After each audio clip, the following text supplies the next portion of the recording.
Okay, good evening, everybody. You're very welcome to our 2024 AGM.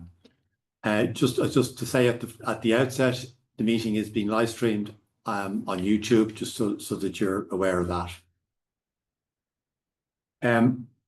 If you've any, just to say before we go any further, if you've any issues with the sound at any point, don't hesitate to raise your hand, and we'll sort the issues out if any arise, which hopefully they won't. Okay, just briefly before we start, I just want to introduce the panel. My name is David Pollard. I'm the chair of the board of Mountaineering Ireland. I'm joined here by our CEO, Liam Feely, and on this side by Mary McGrath, who's the chair of our Audit and Finance Committee. As in prior years, Siobhan Quinn, our company secretary, will be taking minutes. And just to say that the AGM has been supported by a number of staff. Ruth, who's been admitting you to the meeting. Laura, who's going to keep an eye on hands raised, and Michael, who's managing the YouTube. Okay, next slide, please. Okay, so as we did last year, this is an online AGM. It's been hosted from Sport HQ here in Blanchardstown. As I've already mentioned, the AGM has been recorded and live streamed on YouTube. So again, just to be conscious that from whatever you say, that it is going out live on the internet. So just to be aware of that. To explain the Q&A, if we'll do a test poll in a moment. If you should on your screen on the reaction tab, you'll see a raise hand function. So just if you maybe have a look at that, make sure you can find it. So if you want to raise a question, just raise your hand using the raise hand function. Our staff will be monitoring to see if any hands are raised, and we'll get to your question as quickly as possible. So because we're online, we're not going to do the normal proposer and seconder approach. We'll be just taking a vote on each item. So again, when you're voting, you've got three options. You've got yes, you've got no, and abstain. So again, you get 30 seconds. There'll be a 30-second limit on each vote. There'll be a 30-second limit. There'll be 30 seconds for people to cast their vote. Once the votes have been cast, the results will be shown on. Everybody can see them on the screen. So just what we'd like to do now is just do a quick test poll, so people can make sure they can find that. So, Julie, can you launch the poll?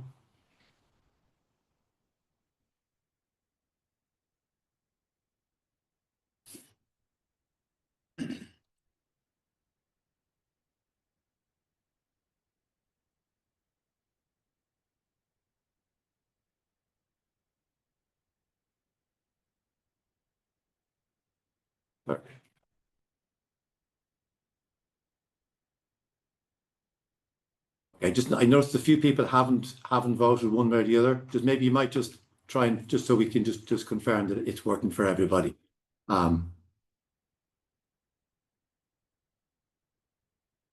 Okay, okay, that's fine, Julie. We'll conclude that and share the results.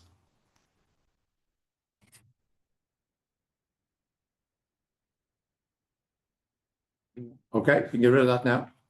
Okay, okay. So we have 88 delegates registered. I'm not sure we quite got 88 people here yet, but we have close to it. And there's we can list. You can see there a list of the clubs that are represented. I'm obviously not going to read those out, but you'll see them afterwards in the minutes. So just maybe Siobhan, can you just confirm that we have quorum? Yeah. Yeah, we have. Okay. Okay, so the agenda is before you. We first of all we'll just look at this. We'll look at the adoption of standing orders. We've the minutes for last year's AGM. There's people addressing the chair. Then we'll have election of full and aspirant clubs. Sorry, election to full membership of aspirant clubs, I should have said. The adoption of the financial statements, the appointment of auditors for 2025, and then statements regarding safeguarding and anti-doping, and then elections to the board. So that's our agenda.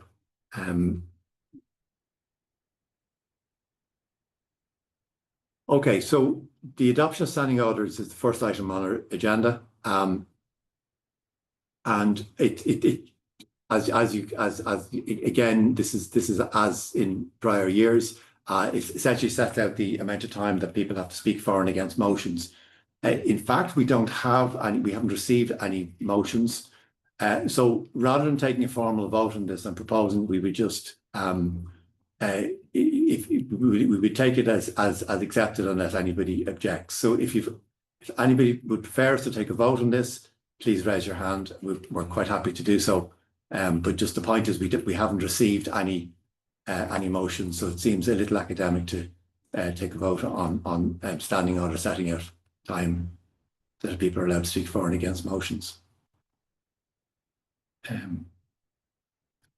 So are we seeing any hands? I can't. We're not going to. Okay. Okay. So I take it there's nobody seems to be objecting to that. So we just take the standing orders then as accepted. Okay. The approval of the minutes from 2023. You'll all have received in advance a copy of the minutes for 2023. I don't propose to go through those line by line, but if there are any aspects of the minutes that people feel are inaccurate or anything that's been missed, I'd ask you to raise your hand. If there's no issues raised, then I think we will go straight to a vote on approval of the minutes. Julie, are we seeing? Okay. Okay, so yeah. Thank you. Okay.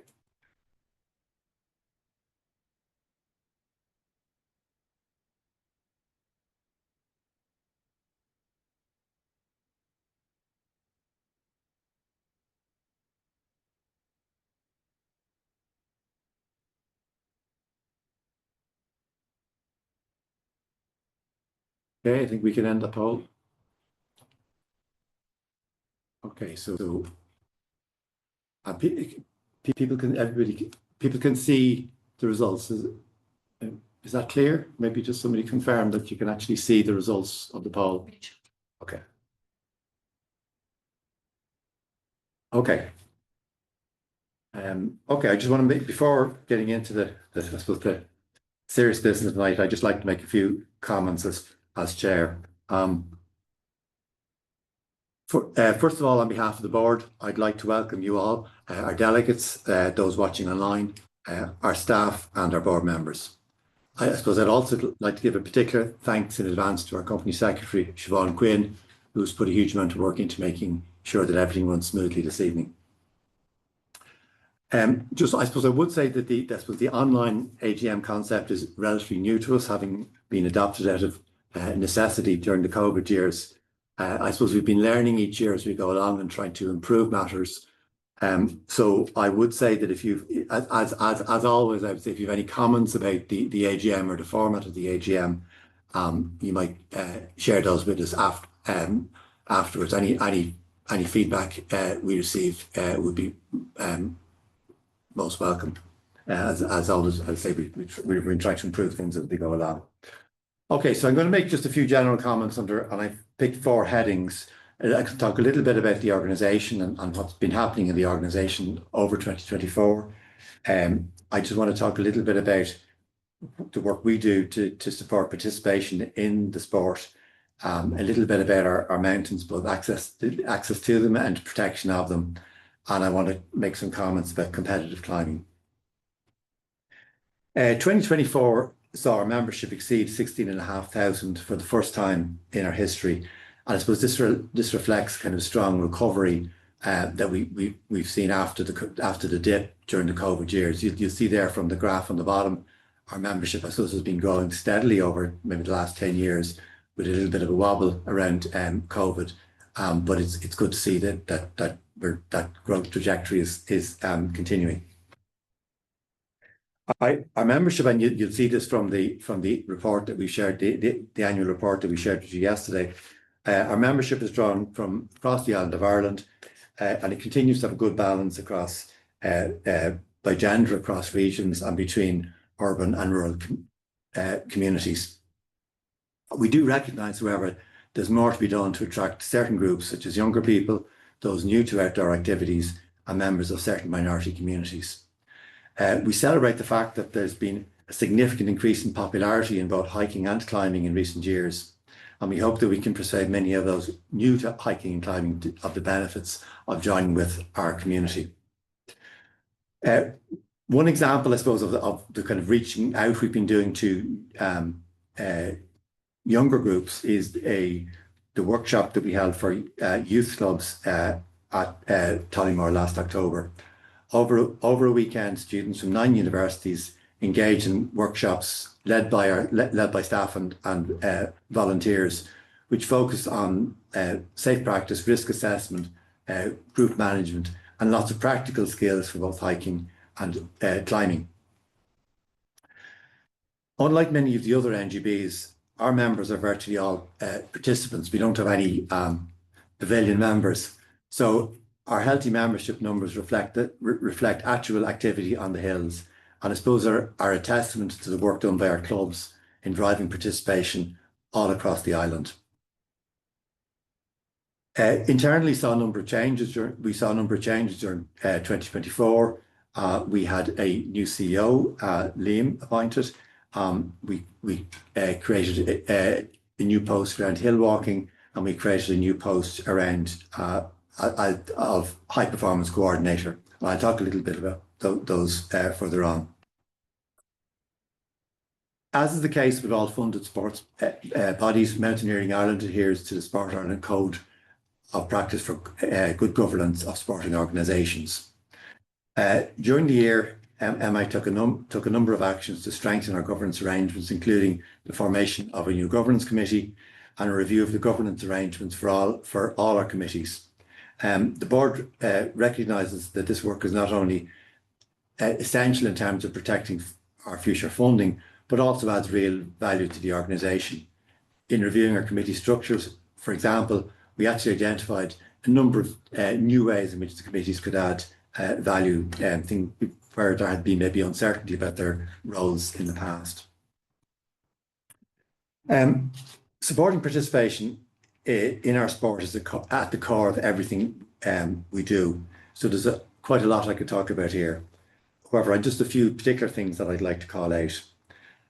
The club leadership programme continued to thrive in 2024 with 63 clubs participating and over 500 participants in training sessions. The programme aims to commit to support club leaders and to give them the tools to foster strong, sustainable clubs and to lead their members with confidence. I see this programme as really critical, as by supporting our clubs, we help to grow and strengthen the organisation.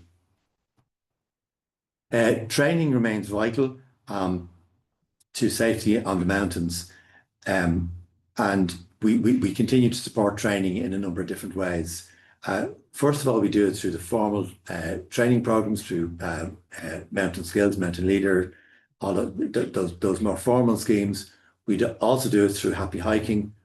We've done it through we do it through our international meets, both the Alpine meet and the winter meet, and we do it through skills.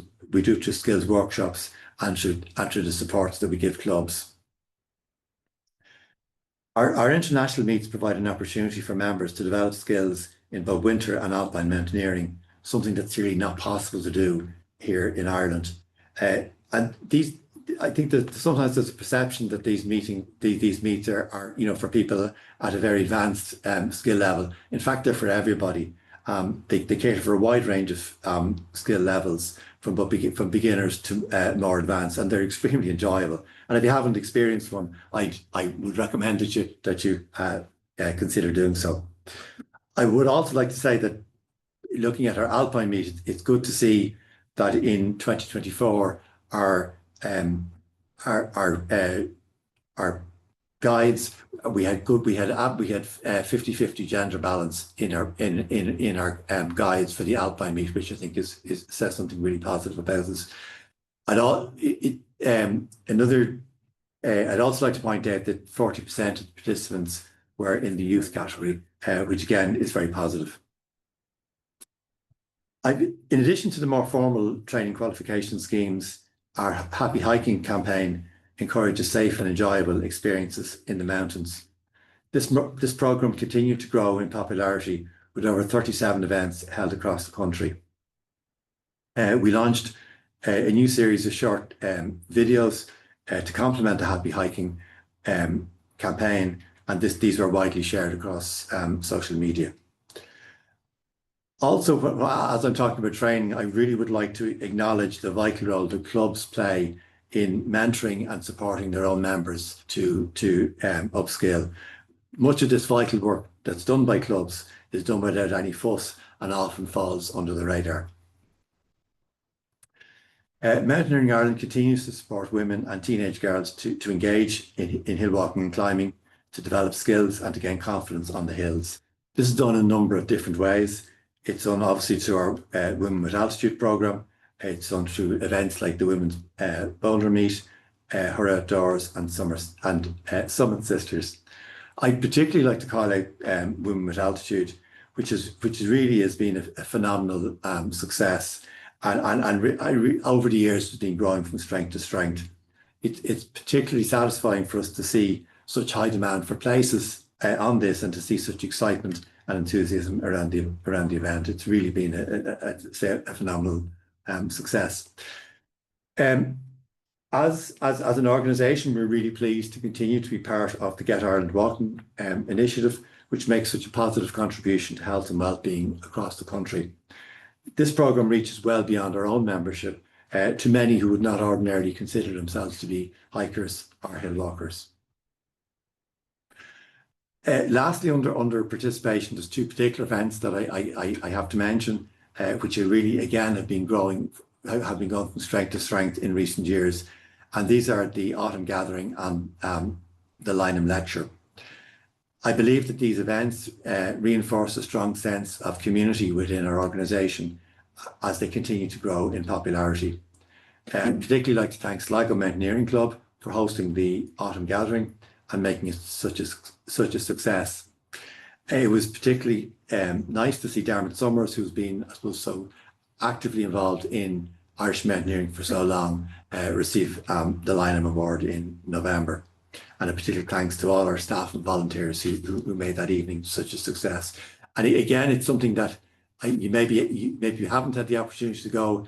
It's something that every year the demand for that event increases, and it's just phenomenal to see the number of people who turn out. So if you haven't been, I'd again recommend it as a really enjoyable evening. Moving on then to our mountains. Over a number of years, mountaineering staff have worked tirelessly to support the development of the National Outdoor Recreation Strategy. This strategy provides a real opportunity to address many of the difficult issues for our sport, covering both access and protection of the mountains. Now that the strategy was adopted in 2023, our focus now really is around making sure that it's implemented. And I know our staff are still working tirelessly to push for that to happen. Access problems continue to rise. I should also say, I'd like to say thanks to Helen for such an informative seminar at the autumn gathering on the National Outdoor Recreation Strategy. And again, if you're not familiar with it, I would recommend it's something that's definitely worth having a look at. Access problems continue to rise from time to time around the country, as I suppose we're all aware. We all know places where problems exist. I don't want to go into, I suppose, the details of individual cases here, but I would like to acknowledge the vital role that our staff play in working often quietly to resolve these issues when they do arise. The staff team also responds to a wide range of planning proposals and consultations regarding developments in the mountains. This work often falls under the radar, but is also, I believe, vital to protecting our mountain landscape. One particular project I would like to call out here is a blanket bog buddies. This is a volunteer initiative to support the Wicklow National Park in peatland restoration. Blanket bog is a really important carbon sink. So this project is not just about protecting the landscape that we love, but it's also a real practical response to the climate emergency. Just finally, just a few words on competitive climbing.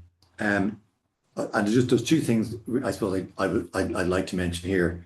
The first is that in 2024, climbing actually became an Olympic sport. This has enormous implications for our organisation. Olympic participation brings with it opportunities for funding.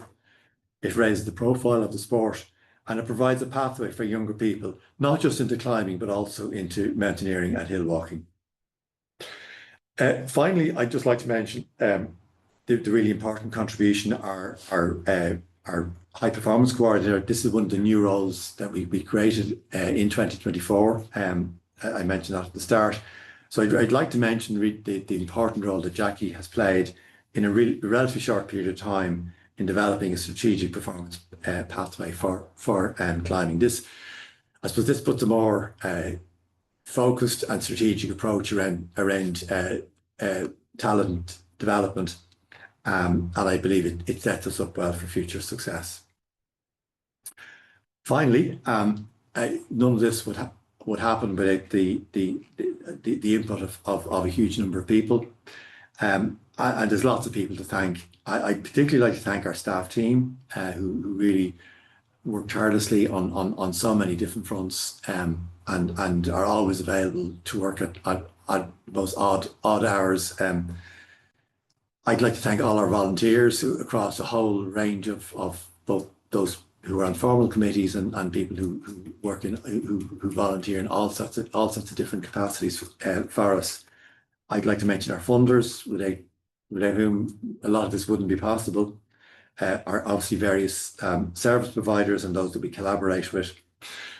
I'd like to thank my fellow board members. I think the board is it's a very collaborative group of people who work really well together. I'd particularly like to thank those who run our clubs and who lead our members on walks or on climbing. For the vast majority of our members, the club is the face of Mountaineering Ireland. It's what they see what they join is a club, and it's there. For most of our members, their club is their experience of Mountaineering Ireland. So the work that's done by club committees and club leaders is absolutely vital. And finally, I'd like to thank all our members who continue to support us. So that's all I wanted to say. Thank you. Okay. Again, thanks, Anne-Marie. Again, if there's any questions at any point, do feel free to put up your hand, or okay. So we have 5 clubs five aspirant clubs who are for election to full membership. It's great to see every year a number of new clubs coming through. As I say, I firmly believe that clubs are really at the centre of everything we do. So it's great to see. So I'm going to what I propose is we take a single vote on the 5 clubs again. And I guess if anybody wants to, if anybody objects to that, we're quite happy to take the votes individually. But if there are no objections, I would propose to take the 5 votes. Take 1 vote covering the 5 clubs. So just Laura, are we seeing any? There's no hands. No, none not so far. Okay. Okay. Well, I'm going to take that as acceptance of my proposal. So I'll ask Julie to launch the poll, please.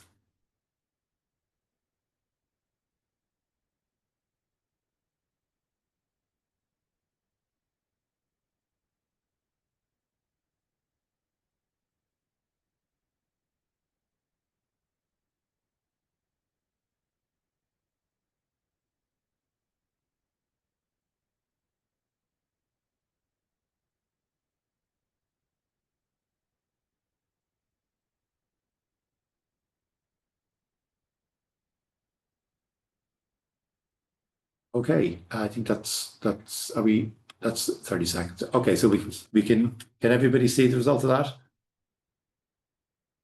Okay, so the vote is 94% in favour. There's some abstentions. I presume that I'm not. I guess there are people who don't feel they know, or they could be staff. Yeah. So okay, so we can stop sharing that. Okay, that's great. Okay. Okay, so I've been talking too much, so I'm going to pass over to Mary, who's going to talk us through the financial statements. Thanks very much, David. So just to reintroduce myself again, my name is Mary McGrath, and as well as being a director, I chair the Finance and Audit Committee. So I'm going to take you through some figures and graphs to try to put some numbers behind what David has been talking about in terms of our activity there for the year. And then with the assistance of Julie and Laura, we will move to adopt the financial statements. So I suppose to give an overview of the financial statements at the outset, perhaps the most important thing is that we have received an unqualified audit opinion, which means that there are no issues raised by our auditors, which is a very strong result for us. And also no audit issues arose during that audit. So while the auditor is conducting the audit, they will bring to the attention of directors if there's any matters arising, and there was none in the current year. We did finish the financial year for 2024 with a small deficit of just under €8,000. This deficit is covered by our reserves. We have a healthy revenue reserve at the end of the financial year of just over €2,000. It's important to draw attention, and this is in the financial statement, but during the 2024 year, following engagement with our auditors, the board did approve an amendment of the reserve policy. And what we did was we combined the revenue and special reserves. There was really no reason for them to be held as 2 separate reserves. and we have undertaken to take a formal review of our reserve levels every 2 years. So obviously, we look to maximise the activities and the services that we can deliver for members while ensuring that we do operate in a fiscally responsible manner. And that's where we look to maintain a level of reserves that we feel are adequate for the activities of the organisation. And as I said, we will review that on a formal basis every 2 years. So now we're going to move on to some detail that sorry, just see a quick question popping up there. The level of our reserves is just over 200,000 euros at the end of 2024. Thanks for that, Noel, I think it was. So what we have here on this slide, and I do accept it's a very busy slide with lots of numbers here, but the intention really is to give a flavour of what is the different components of Mountaineering Ireland's income, and then we'll move on in a few moments to how we expend that income. So in essence, we have four core sources of income. So member subscription, and that has increased 3% this year. And that was mentioned by David in terms of we have our highest level of membership ever in 2024. Our Sports Ireland grant accounts for 781,000 euros of our total income. So just under 50% of our income. And those grants have increased 8% year on year. We then have our Northern Ireland sport grants of 64,000 euros, again, with an increase from the prior year, and then others. So our Sport Ireland grants over on the right-hand side of the slide, just to give a call out of a couple of the key grants there. So our core grant increased 15% year on year. So that was a very good outcome for us. Then we have a number of Get Ireland walking grants and dormant fund accounts, our Get Climbing, our Women in Sport, and then some COVID resilient grants. Within member services, we have just down towards the right-hand side of the slide, which our total member services income amounts to 209,000. So that comprises of various things such as training, as set there, member events, climbing competitions, the sale of Irish Peaks and other publications, and our Mountain Log advertisement. Just to note that Mountaineering Ireland earns a management fee from the programme grants. So that's our Sport Ireland grants. And generally we earn a management fee of 10% across those programmes, which is obviously then very helpful for reinvesting in our member activities. This slide repeats the same information. It's just in a different format. And I think the charts help us see the increase year on year in our member subscriptions and our Sport Ireland grants.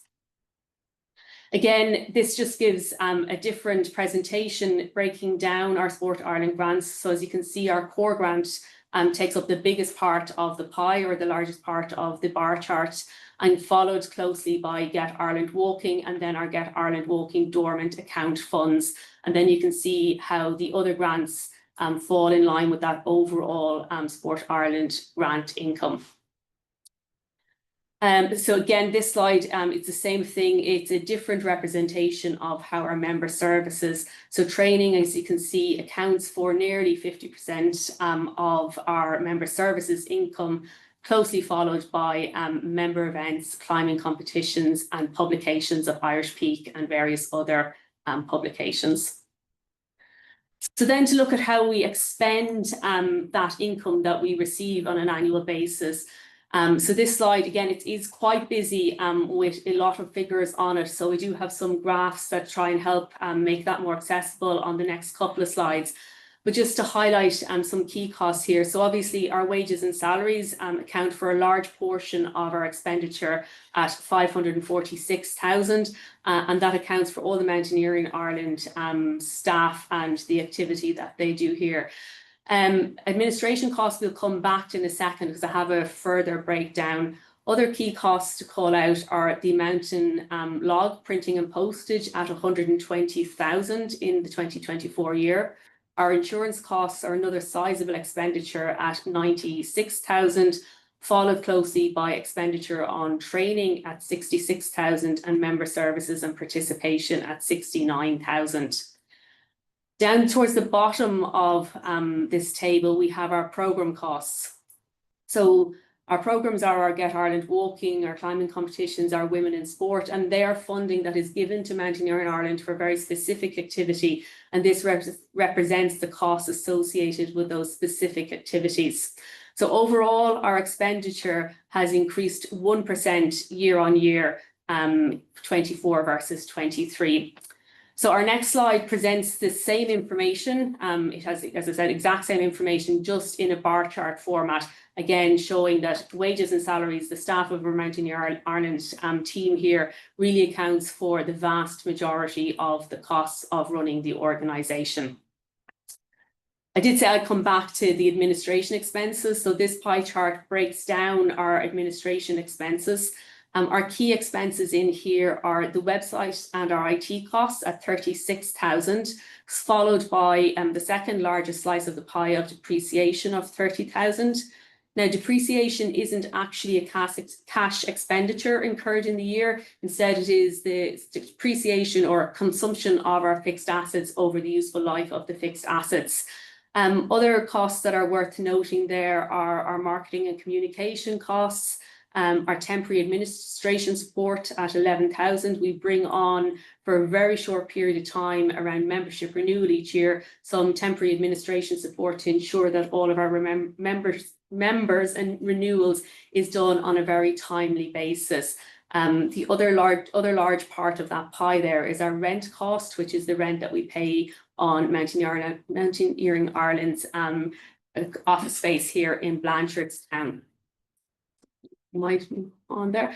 So I'm going to ask Julie to assist me in the poll for the adoption of our financial statement. Do we have hands up? Sorry. We might do we might just pause. If there's any, maybe just any questions, we could take some questions. Yeah, first, before we go on. Yeah. Laura might help us as we don't actually see the hands raised. So yeah, so the report that you received last night will have all that information in it, so you should have all that information to hand. I know it's hard to take it in on slides. So, are there any? There is hands up. So okay, Laura, if you want to. Laura, if you just unmute, yeah. I'm going to ask Anna Marie if you want to go first. I'm just going to ask you to unmute. Apologies, we can't actually see the hands, so it's a little convoluted. No problem. Thanks very much. That was a great layout of everything. I was just wondering there was a lot of difference in the professional fees. They went down a lot, and what were they? And also the deficit is much reduced from the year before. So what do you attribute that to? Is it professional fees and the MI log, or are there other things? Thank you. Thanks very much, Anne-Marie. So I might start with your second question there, because it's probably the harder one to answer. So the deficit has been reduced, and it actually, we were very pleased that it came in under the potential budgeted deficit. And there is a range of things influencing that, but we are very conscious of cost control. And you pointed out that absolutely our mountain log is a large portion of reducing that deficit. But it really is a combination of a number of things. You will also see on the expenditure breakdown that we had less expenditure on access and conservation in the 2024 year due to availability of staff. The professional fees have reduced year on year by 43%, I think, if I'm reading my table here, and it is a bit small in front of me. And that is really influenced by a range of different things. And professional fees, I suppose, vary from year to year and don't necessarily follow a set pattern in how they're incurred, but obviously do get close consideration. Yeah, maybe can add to that. I guess the professional fees that you're seeing for 2024 would be the more norm, the average or the normal fee. That's closer to the average that we'd expect to see year on year. There were some exceptional costs.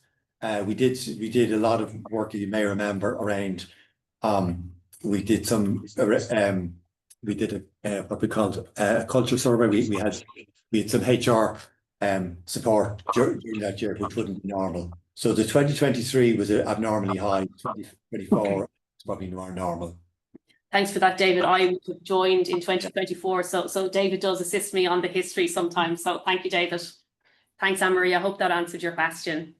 Yeah, that's great. Thanks, and well done on reducing the deficit. Laura, have we another question? Have you another question? Yeah, we have another question from Trevor. I'm going to ask you to unmute there. Okay, thank you, Laura. Can you hear me? Yeah. Yes, Trevor. Barely. Can I just start off by saying to Mary, congratulations. I'm an MI member and a Sligonian, but I'm also the chair of the finance committee of both the BMC and the Alpine Club.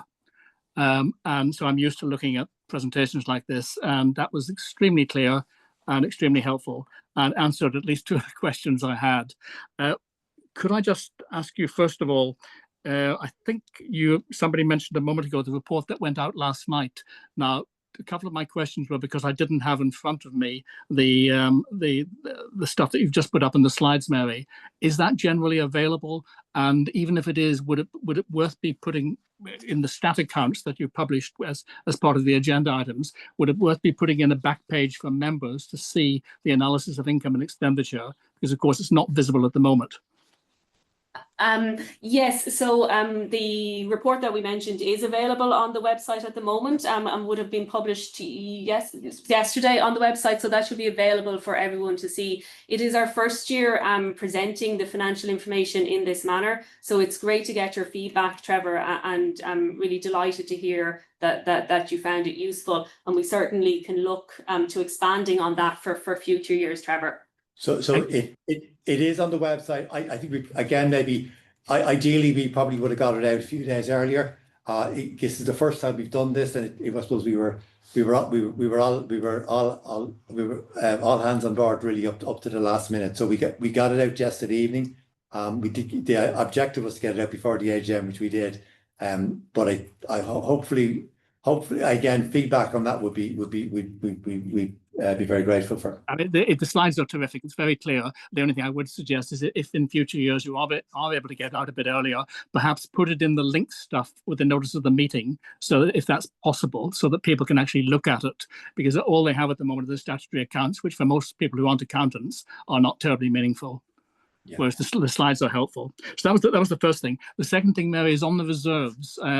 Looking at the deficit or the consumption of reserves a year ago, which was 60-something thousand, are you reasonably content that sitting with reserves of a couple of 100,000 at the moment is sufficient?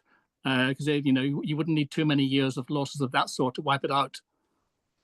Absolutely, and that is a question that occupies a lot of our time within the Finance Committee and the Board. So we are confident that our reserves are sufficient to meet the activities of the organisation. We have brought the deficit down substantially year on year, and we would hope to return to a surplus position. But we are confident that the reserves that we have on hand currently are sufficient for the organisation, Trevor. That's very helpful. Some of our members may know the reason I'm asking, if they link it with my chairmanship of the BMC Finance Committee at the moment. The reason I'm doing that is because the BMC pretty much wiped out a much larger level of underlying reserves 18 months or 2 years ago. They've now rebuilt them, and it's now back in surplus and growing again quite quickly. But it was a salutary lesson to those of us sitting outside the BMC looking in, just how quickly things could go wrong. And we obviously wouldn't want it to happen to MI either. One quick question and then one broader one. The quick one is, we talked about, I think, membership going above 16,000. And I have to say, growing membership in a time like this is quite something. So again, well done. Most other membership organisations have got the opposite trend. Can I just ask whoever knows, how many of the 16,000 members are through the clubs, and how many are individual? 85%. But 85% are club members and 15% are individual members. And again, that data is presented in the annual report, which we've alluded to.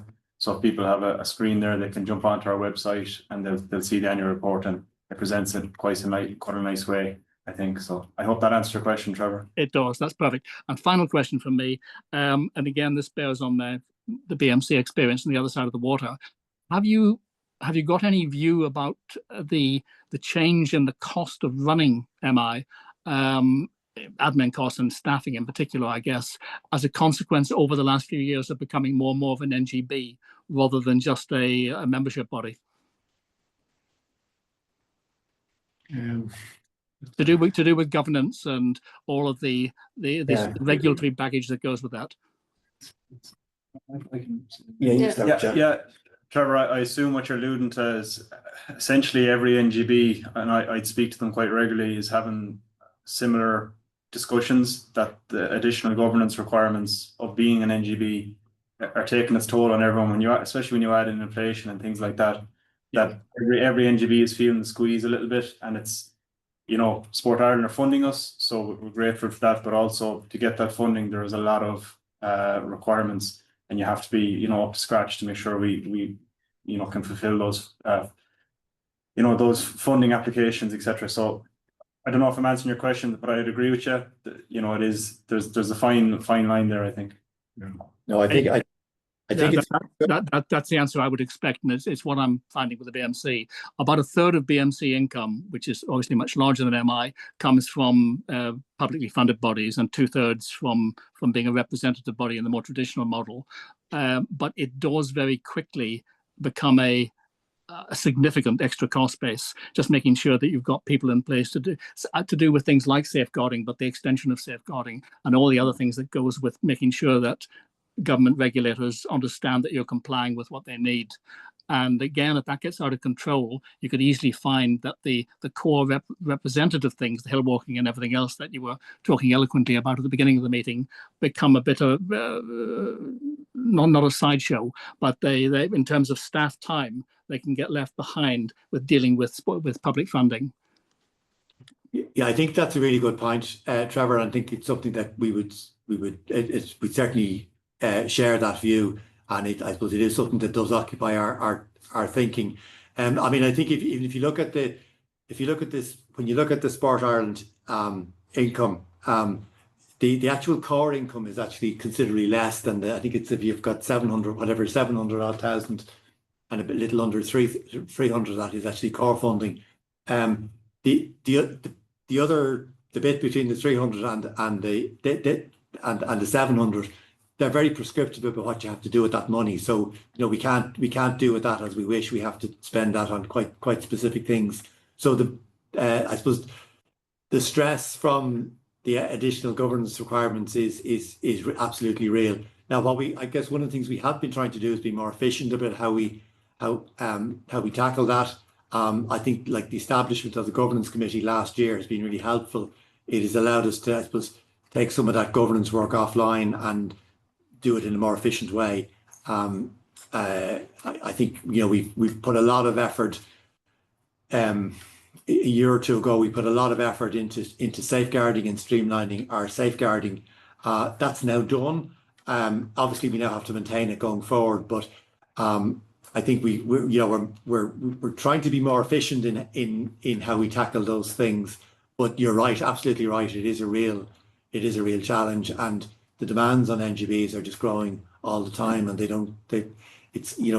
and like I've been at meetings, Sport Ireland meetings, where this point has been raised by the chairs of quite a few different NGBs. So it's not just it's all NGBs are feeling the same pressure. But yeah, I think absolutely agree with the point you're making. Well, thank you for that, and sorry for taking up so much time. But it's a hot topic with the other ones that I'm dealing with over here. If I can ever be of any help in just comparing experiences in the future, do let me know.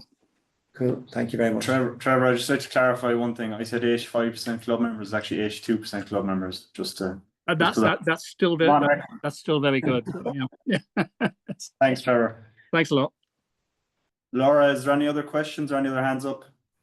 No, we're all good. Okay. Well, we might ask Julie then to launch our poll on the adoption of the audited financial statements for 2024. Thanks.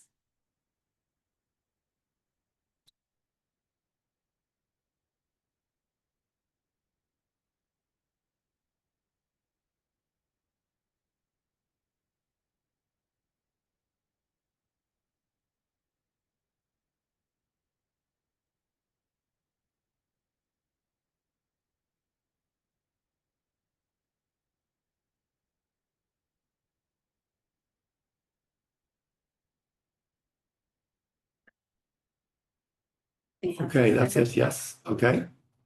So we have 95% in favour and 5% abstained, and 0 no's. So thank you very much. We'll take those financial statements as adopted. Okay. So the next point is to adopt the appointment of our auditors for 2025.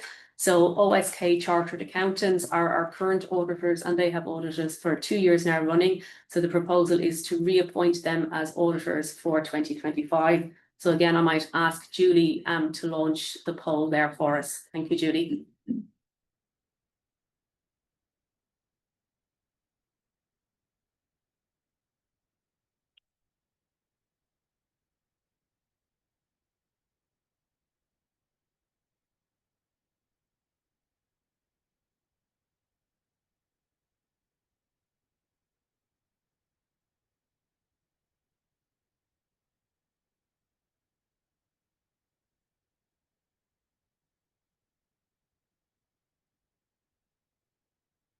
Okay, thank you. So that's 89% in favour and 11% abstained.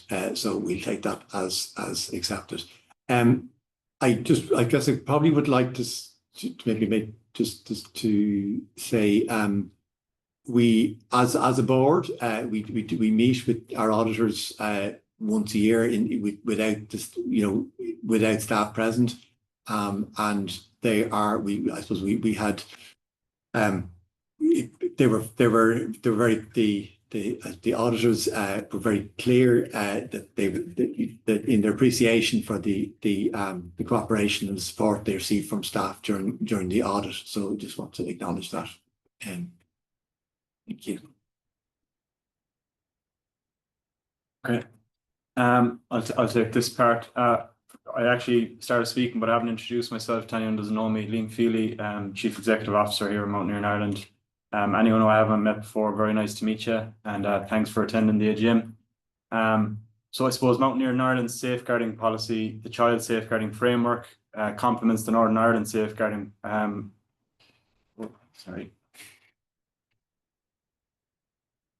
Okay, complements the Northern Ireland safeguarding guidance, which is the keeping children safe, our duty to care and support Ireland's safeguarding guidance for children and young people. Essentially, we're an all-Ireland body, so both Sport Ireland and Northern Ireland's safeguarding policy kind of work in conjunction and complement each other, which is very useful. Mountaineering Ireland affiliated clubs with youth members, with award holders working and or volunteering with children, young people or vulnerable adults must commit to our values, principles and best practice policies and procedures in order to provide a safe, fun and enjoyable environment. And I suppose it's just important to say that we're very much trying to drive participation of youth within our sports. I appreciate there can be a little bit of apprehension sometimes amongst clubs around the safeguarding stuff.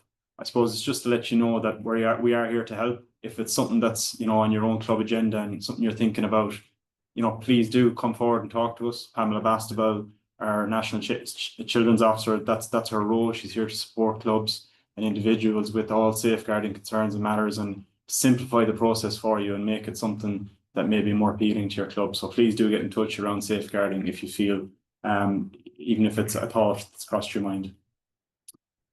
Anti-doping statements. So Mountaineering Ireland fully subscribes to the World Anti-Doping Agency procedures and promotes a drug-free sport.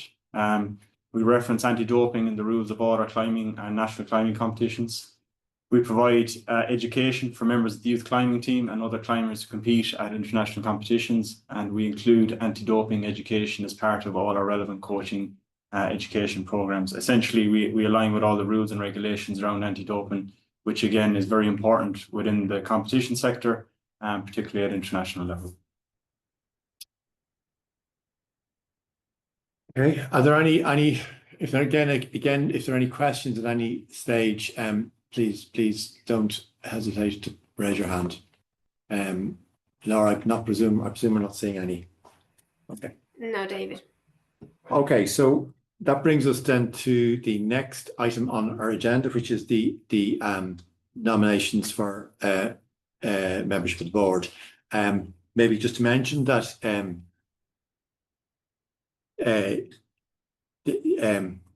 that Dave Ayton and Alistair Alistair Wills have stepped down, or they're not seeking they've served their 3-year term and are not seeking re-election to the board.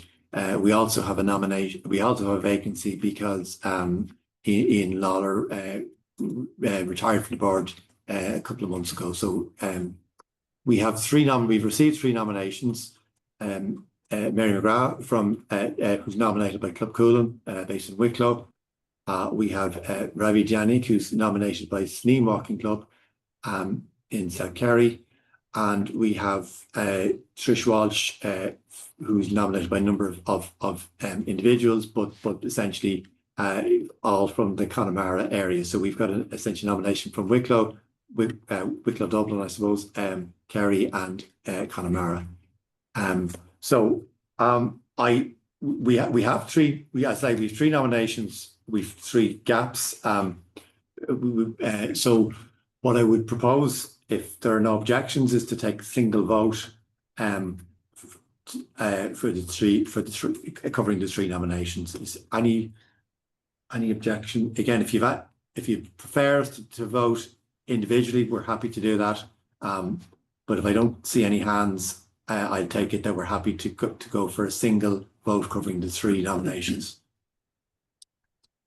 Okay, we're not seeing any hands, so we will go for so Julie, can you give us the poll? That's the one vote for the 3. Oh, hang on a second, there's somebody. It's different. No. Okay.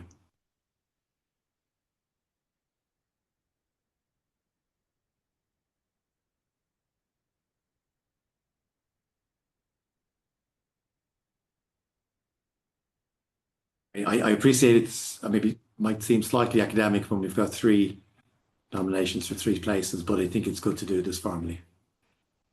Okay. So I think we can close that. So we can see the results. Yeah. So we've 92% in favour and 8% abstained. So we will. So congratulations, Mary, Ravid, and Trish. Thank you very much. Okay, so we're coming to the end of our formal agenda, but we're very happy to, if there are other questions, we're very happy to take them. Oh yeah, Anne-Marie, thanks Anne-Marie. Yeah. Is there any particular questions? I will ask our president, Rita, to speak in a moment, but if there's any, before doing that, are there any comments or questions? It doesn't have to be, they don't have to be hard questions. They have to be, if you have a comment or anything, we'd be happy to hear it.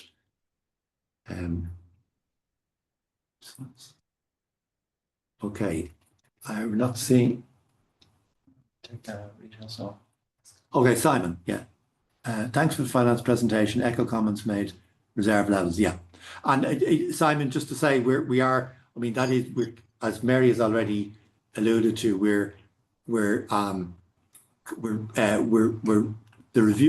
I suppose our reserve levels are under ongoing review. We're looking at it all the time. It is, I suppose, our income and our expenditure is very finely balanced.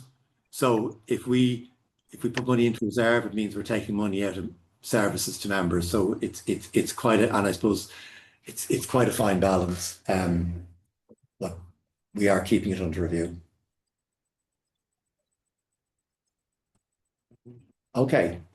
I'm not seeing. Okay, so if and just maybe just one other final comment for me before I invite Rachel. Yes. Somebody's trying to come in. No. Yeah.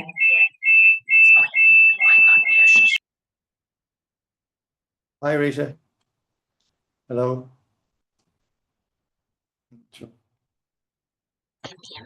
Okay, so yeah, I'm unmuted. Hello, how are you? I would just like to introduce myself as well. Rita Connell, currently president of Mountaineering Ireland and a member of Blaney Ramblers based here in County Monaghan. I would just like to thank David, Liam, Mary, Siobhan, our company secretary, and staff for hosting and supporting tonight's AGM. I'd like to thank so many club representatives, individual members for participating in this year's AGM. I would just like to thank Liam and all the team for their hard work, dedication and commitment to Mountaineering Ireland, and congratulations on a very successful and productive year for Mountaineering Ireland. I would like to express my appreciation to David Pollard, our chairperson, and to all the board members for their hard work and giving of their time to the organisation. Also thanks to all the committee chairs, committee members and all the volunteers who work on behalf of Mountaineering Ireland and represent Mountaineering Ireland at various initiatives, meetings, groups around the country. I would also like to express my thanks to Dave Ayton and Alistair Wilson, who have come to the end of their term on the board, and like to thank them for their contribution and work over the past 3 years. They worked tirelessly for the organisation, I have to say. So really that's it for me. I just want to wish everybody an enjoyable summer. Hopefully the good weather will return, and here's to another productive year for Mountaineering Ireland under the guidance of our wonderful team and the support of all the board. Thank you. Thanks. Thank you, Risha. Okay, I'm not seeing any so I think I'm not seeing any hands. So we'll maybe bring the meeting to a close. I'd really like to thank you for your time. We have a hand. Questions there, David, from Lauren and Noel. Okay. I unmute. I don't know which one was first. I'll go with you, Lauren. I'm gonna ask you to unmute. Hi guys, thanks for everything so far. I just have a question on our volunteer setup. Have we any plans to, I suppose, formalise our volunteer management, volunteer sign up? Is that something that could be looked into? I know Trevor was on. I know the BMC have a very good setup that they're using. Is that something we could look into here? Okay. I'm going to hand over to Liam for this one. Thanks. That was a good question. Hi, Lauren. Were you listening to me talking to someone last week? Because I was just discussing this with them, that I think we could definitely do the volunteer and how people, can get involved in volunteering a lot better. And I think step one will be improving the feature on our website and communicating that and how people can get involved. So I think, yeah, exactly. We're on the same page. I think we can definitely do it better. So thanks for raising the point and just reminding me. Appreciate it. And maybe I just going to add to that. I think that, given our funding restrictions and given staff resources always limited, we try to do they do a huge amount, but there's only so much they can do. So I think there's the potential for volunteers really to play a hugely important role within the organisation. So I think your good point is well made. Is there another? Do somebody else? Yeah, I'm just gonna unmute you now. No.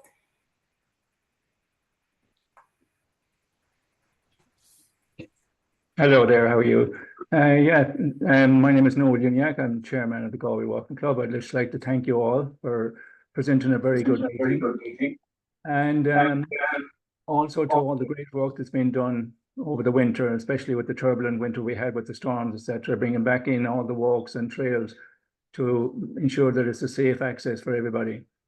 I suppose access is one of our concerns in Galway and in the Connemara region. And in particular, there's one area of Mount Gable, unfortunately, which is out of access at the moment. So we're just looking for reassurances from Mountaineering Ireland that every thing can be done to bring this back into our walkers so that we can enjoy this, and obviously respect also to the owners of this land. But if you can try and assist us in this and bringing it forward to a good solution, it would be great. Yeah. Hi, Noel. Look, I'll take that. Just thanks very much, and thanks for your kind words. And I appreciate access can affect people so, harshly if something goes wrong. So I know Helen is listening promptly, and she can't comment from where she is, but it's certainly on her agenda. I know that amongst all the other access issues. So look, I suppose we'll discuss it with her internally, and just thanks for highlighting it again, Noel, but you can be sure we'll certainly work on it for you. Thanks, Noel. Thank you. Thank you very much. I just to clarify, I think I just got asked, there was a question in the chat about what an NGB is. Apologies. So national governing body. So essentially all our sports are the national governing body for hiking, climbing, or hill walking, hiking and climbing. So just to clarify that for the person who asked. Essentially all our Sport Ireland funding, all the Sport Ireland funding is distributed through national governing bodies. Okay. Okay. Look, thank you for your time. I would encourage you to have a look. If you have, I know you were a bit late getting it, but have a look at the report. I think it'll probably even make more sense now that we've after the AGM. Hopefully it'll fill in any other questions that you have. If you do have any comments on any suggestions or comments for future AGMs, we're learning all the time. We'll try to do each one a little bit better than the previous one. We'd be happy to receive any comments that you have. That's really it then. I think again, just look to thank everybody, Siobhan in particular, for making this evening happen. Thank all of the staff who gave up their time tonight to be here to make sure everything to support Siobhan, and to thank really all my fellow board members. I think as a board team, I think we work really well together. It's a really collaborative, like-minded group of people. So I think I'd just like to thank them for that. Thank you. Thank you, everybody. Okay. Good night, everybody, and enjoy the hills. Get out in the hills when the weather improves. Yeah.